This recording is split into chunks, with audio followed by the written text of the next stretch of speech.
माझं आवरून झालेलं आहे. आता मला विराजला घ्यायला जायचं आहे स्कूलमध्ये. त्या अगोदर इथे मी कोकम सरबत घेते आहे, कारण खूप जास्त ॲसिडिटी झालेली आणि कोकम पित्तशमक असतं. ॲसिडिटी कमी करतं, पित्त कमी करतं. म्हणून पहिलं ते घेते आहे आणि मी विराजला घ्यायला स्कूलमध्ये निघणार आहे.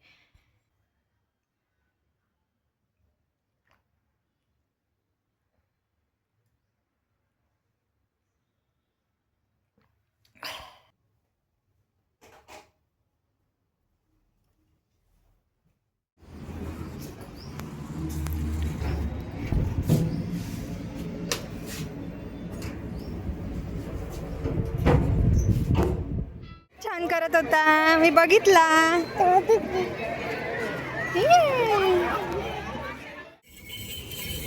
काय हा व्हाईटवाली व्हाईटवाली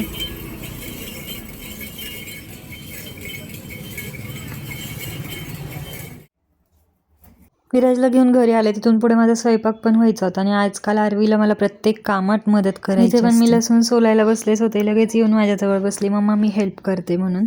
आणि मला लसूण सोलू पण लागली. हे असतं ना लहानपणी, प्रत्येकाला वाटत असतं की आपण पण आईसारखं काम करायला पाहिजे, आपल्याला पण आईसारखं किंवा मोठ्यांसारखं काम करायला यायला पाहिजे. आपल्याला पण लहानपणी असं वाटत होतं की आपल्याला पण मोठ्यांसारखी कामं यायला पाहिजे. ह्याच वयात असतं आणि मोठं झाल्यावर ही सगळी कामं करायचा केवढा कंटाळा येतो ना. मला बोलतच नाही.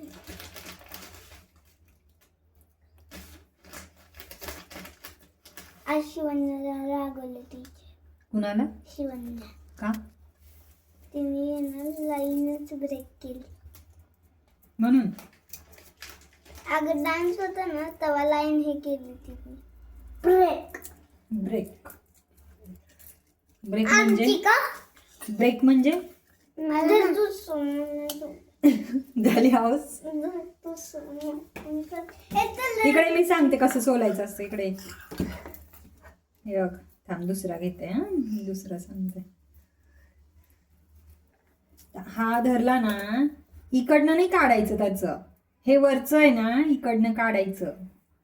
आणि चाकू का लागतं तुला? मग नख खराब होत नाहीत चाकूनी काढल्यामुळे. नाहीतर नाही तुला चाकू नाही, माझे नेल्स खराब होतात. नेल्स आहेत का तुला? दे. चाकू नाही लहान बाळांच्या हातात नाही. मग याला सांग खेळायला. येतो तो खाऊन खेळायला. तू होमवर्कला बस.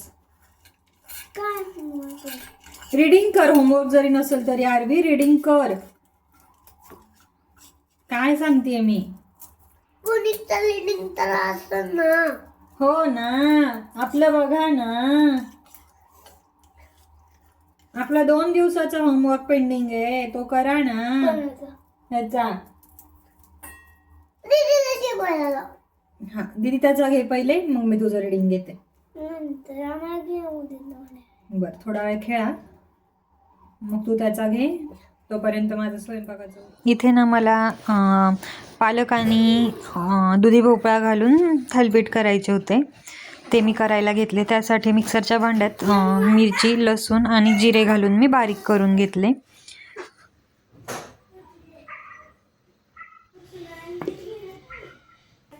त्यानंतर बेसन पीठ, गव्हाचं पीठ आणि ज्वारीचं पीठ सारख्या प्रमाणात घेतलेत.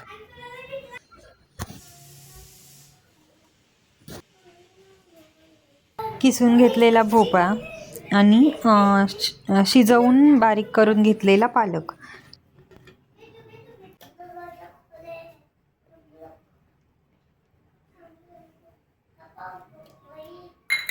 त्यानंतर बारीक करून घेतलेलं लसूण आणि मिरचीची पेस्ट पण घालून घेतली.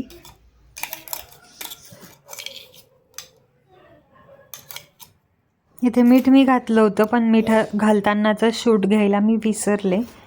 चवीनुसार मीठही घालून घ्यायचं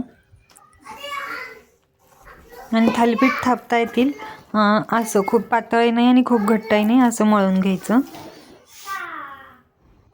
त्यानंतर थालीपीठ थापण्यासाठी मी पोळपाट खाली ठेवलाय, त्याच्यावरती ओलं उपरणं किंवा काहीतरी कॉटनचं कापड टाकून थापून घेणार आहे.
मला एकच गोष्ट मला थोड्याने नारळ पाणी आणलं.